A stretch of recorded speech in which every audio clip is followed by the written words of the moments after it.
नमस्कार दोस्तों, मेरा नाम है हरीश साहू और मैं आप लोग को क्लास 10th का मैथ्स पढ़ाता हूँ, गणित विषय, जो कि सीजी बोर्ड का है।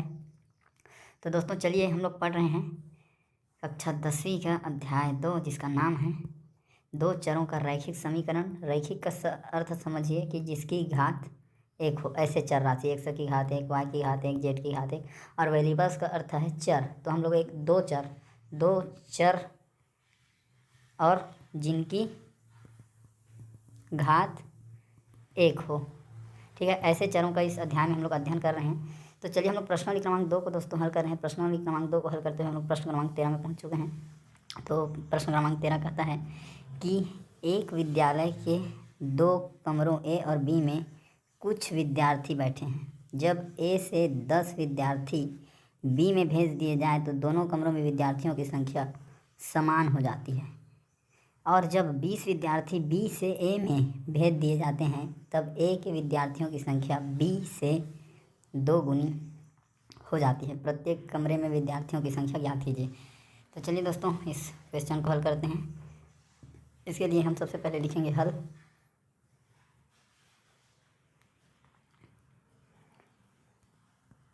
इस प्रकार से।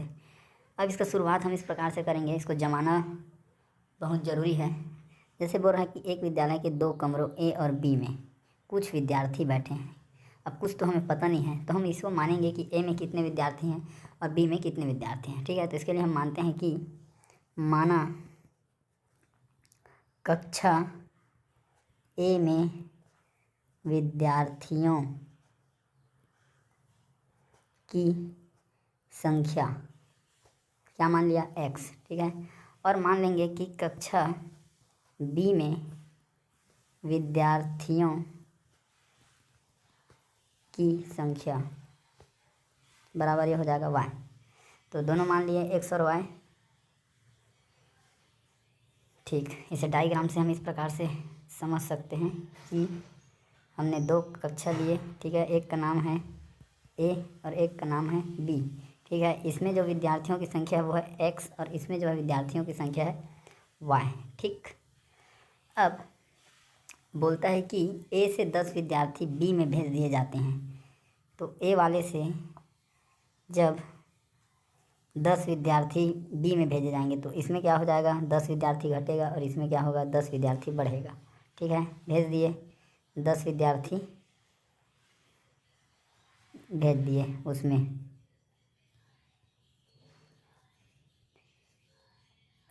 जब भेजते हैं तो क्या होता है, दोनों में विद्यार्थियों की संख्या समान हो जाती है, मतलब क्या हो जाती है, बराबर हो जाती है, ठीक है। तो ये वाला हमारा एक समीकरण बनेगा, ठीक है। तो यहाँ पे आप लिखेंगे अतः x माइनस 10, जब x में 10 की कमी होती है तो इधर आके क्या होता है, b में मतलब y में 10 का बढ़त हो जाता है, बढ़ जा रहा है विद्यार्थी इधर, ठीक है। तो इसको हम लोग थोड़ा हल कर लेते हैं। तो y को इधर ले आएंगे, y को इधर लाएंगे तो x माइनस वाई हो जाएगा और ये वाले 10 को इधर भेजेंगे तो 10 हो जाएगा। फिर x माइनस वाई बराबर हमारे पास 20 आ गया, ठीक है। ये हमारा एक समीकरण बन जाएगा। इसे आप नाम दे देंगे समीकरण 1, ठीक है दोस्तों। अब कंडीशन दूसरा है, तो एक और ले आते हैं हम डायग्राम, यहाँ पर रखते हैं इसको।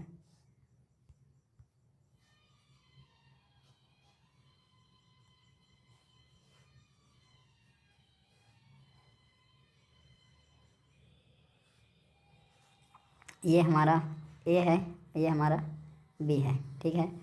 अब प्रश्न के अनुसार एक समीकरण बना एक कथन से। अब दूसरा बोलता है कि जब 20 विद्यार्थी b से a में भेज दिए जाते हैं। अब क्या होगा, 20 विद्यार्थी इधर लाएंगे, 20 विद्यार्थी इधर आएगा, ठीक है। इसमें क्या रहता है, संख्या y, इसमें क्या रहता है x, ठीक है। तो जैसे 20 विद्यार्थी इधर आएगा तो इसमें क्या हो जाएगा, माइनस 20 का कमी हो जाएगा और इधर क्या हो जाएगा, प्लस 20 हो जाएगा, ठीक। तब कंडीशन क्या होता है, 20 विद्यार्थी इसमें भेज दिए जाते हैं तब संख्या b से 2 गुनी हो जाती है। किसमें, a के विद्यार्थियों की संख्या b से 2 गुनी हो जाती है। तो a का जो विद्यार्थियों का संख्या है हमारा, वो ये वाले b से क्या रहेगा, इसके 2 गुना रहेगा, ठीक है। तो ये हमारा एक और समीकरण बना, ये वाला, ठीक है। इसे लिखेंगे हम, तो यहाँ पे लिख सकते हो कि अतः, और यहाँ पे एक और चीज़ लिखेंगे आप प्रश्नानुसार, ताकि आपका दूसरा वाला जो कथन है वो इसमें इंक्लूड हो जाए। अतः क्या हो रहा है यहाँ पे कि जब x + 20 और बराबर है 2 गुणा y - 20 के, ठीक है। इसको हल करते हैं, समीकरण बन गया x + 20 बराबर ये हो जाएगा 2y ऋण 40, ठीक है। y को इधर लाएंगे x - 2y और ये हो जाएगा ऋण 40 और ये हो जाएगा ऋण 20, तो x - 2y बराबर हमारा हो जाएगा 60। तो दोस्तों ये वाला जो हमारा बना, ये हमारा एक समीकरण बन गया, समीकरण 2। अब समीकरण 1 और 2 को देख, तो दोस्तों ये हमारा रहेगा ऋण 60, ठीक है, क्योंकि ऋण और ऋण जुड़ गए, लेकिन चिन्ह किसका रहा, ऋण का रहा, ऋण 60। तो दोस्तों ये इस प्रकार से हमें क्या हुआ, समीकरण 1 और 2 प्राप्त हो गया। अब दोनों समीकरण को हम देखते हैं कि हमें क्या करने का ज़रूरत है। देखो यहाँ पर हमारा x है, ठीक है, धन x है, और यहाँ भी क्या है, धन x है। अगर इस समीकरण को जोड़ेंगे तो x बढ़ जाएगा, ठीक है, और घटाएंगे तो क्या होगा, x कट जाएगा। तो क्या करते हैं हम लोग, 2 में 1 को घटा देते हैं, ठीक है। तो मैं यहाँ पे लिखता हूँ कि समीकरण 2 में 1 को घटाने पर, ठीक है, घटाएंगे तो इसे इस प्रकार लिखता हूँ मैं, x ऋण 2y, ठीक है, और समीकरण 1 में है ऋण x ऋण y, फिर यह है ऋण 60 और समीकरण 1 के राइट साइड में है 20, तो घटा रहे थे, हो जाएगा ऋण 20, ठीक है। अब देखिए कोष्टक खोलिए, x ऋण 2y ऋण x, फिर ये हो जाएगा धन y, फिर ये हो जाएगा ऋण 80, ठीक है। अब x वाले टर्म कट गए, माइनस प्लस में थे, और ये हो जाएगा ऋण 2y में 1 y घटेगा तो हो जाएगा ऋण y, और ये हो जाएगा ऋण 80। दोनों पक्षों में ऋण है, ऋण 1 का गुणा हो गया, कट गया दोनों पक्ष से। अब ये हो जाएगा y बराबर 80। तो दोस्तों y का मान हमें प्राप्त हो गया। इस y के मान को हम लोग क्या करते हैं, y के मान को हम लोग रख देते हैं समीकरण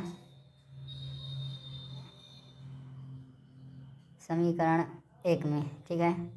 तो हमें x का मान मिल जाएगा। तो यहाँ पे लिखते हैं कि y के मान को समीकरण 1 में रखने पर, ठीक है, समीकरण 1 क्या है, x - y बराबर 20, ठीक है, यह है समीकरण 1। y का मान क्या मिला है, 80, तो x ऋण 80 बराबर 20, x बराबर, तो ये हो जाएगा 20, 80 इधर आके हो जाएगा धन 80, ठीक है। तो x का मान क्या मिल गया दोस्तों, x का मान हमें मिल गया 100, ठीक है। तो x बराबर क्या मिला यहाँ पे, अतः x बराबर 100 और y बराबर है 80, ठीक। तो हम बता देंगे कि जो कक्षा ए है इसमें हम लोग विद्यार्थियों की संख्या x मानी है, ठीक है। विद्यार्थियों की संख्या कक्षा ए में, हमने कक्षा ए में विद्यार्थियों की संख्या x मानी है, तो x का मान आ गया है 100, और y माना है कक्षा बी में, तो इसका मान आ गया है 80, ठीक है। तो इधर जो कक्षा में है, इधर 100 है, इधर क्या है 80 है, ठीक। तो आप लोग लिख सकते हैं कि अतः कक्षा ए में विद्यार्थियों की संख्या 100 तथा कक्षा बी में विद्यार्थियों की संख्या 80 है, ठीक है, क्योंकि x बराबर 100 है, y बराबर 80। तो बहुत ही दोस्तों आसान है, एक बार आप इसे समझिए, आपको केवल जमाने आना चाहिए, ठीक। तो हमें बोला गया था, आप इसे नोट कर लेंगे वीडियो को रोक कर, क्या बोला गया था, 2 कक्षा है, 2 कक्षा लिए ए बी, फिर उसने 2 कंडीशन दिए कि एक बार 10 विद्यार्थी इधर जाएगा, ठीक है। तो हमें एक ये वाला समीकरण मिल गया, उसे हमने हल किया, हल करके एक समीकरण मिला, ये समीकरण मिला, तो इसको समीकरण 1 दे दिया। फिर एक दूसरा कंडीशन दिया कि 20 विद्यार्थी इधर आएगा तो 2 गुना हो जाता है, तो उस हिसाब से हमने ये 2 गुना करके उसको x y के मान को थ्रू ये निकाला, उस समीकरण को हल करके, समीकरण 2। उसके बाद हमने देखा कि जब ये एक x यहाँ पर है और एक x यहाँ पर है, यदि समीकरण को घटाया जाए तो x हट जाएगा, तो यहाँ से x हटा और y का मान हमने निकाला, फिर y का मान को समीकरण 1 में रखकर हमने x का मान निकाला, ठीक है। और जो हमने माने थे कि a में x है, तो वहाँ पर आ गया हमारा उत्तर 100, और जहाँ पे हमने माना था कि बी में वाई है तो आ गया अस्थि। तो ठीक है दोस्तों, बहुत बहुत धन्यवाद। उम्मीद करता हूँ कि जो आपको समझाने का प्रयास किया हूँ आपके समझ में आया है। शेयर करना ना भूलें ज़रूरतमंद विद्यार्थियों तक इस वीडियो को, और ज़्यादा से ज़्यादा दोस्तों इसे लाइक कीजिए और चैनल को सब्सक्राइब कीजिए। बहुत बहुत आपका धन्यवाद दोस्तों वीडियो को देखने के लिए। ठीक है दोस्तों, मिलेंगे नेक्स्ट क्वेश्चन के साथ, तब तक के लिए जय हिंद, वंदे मातरम।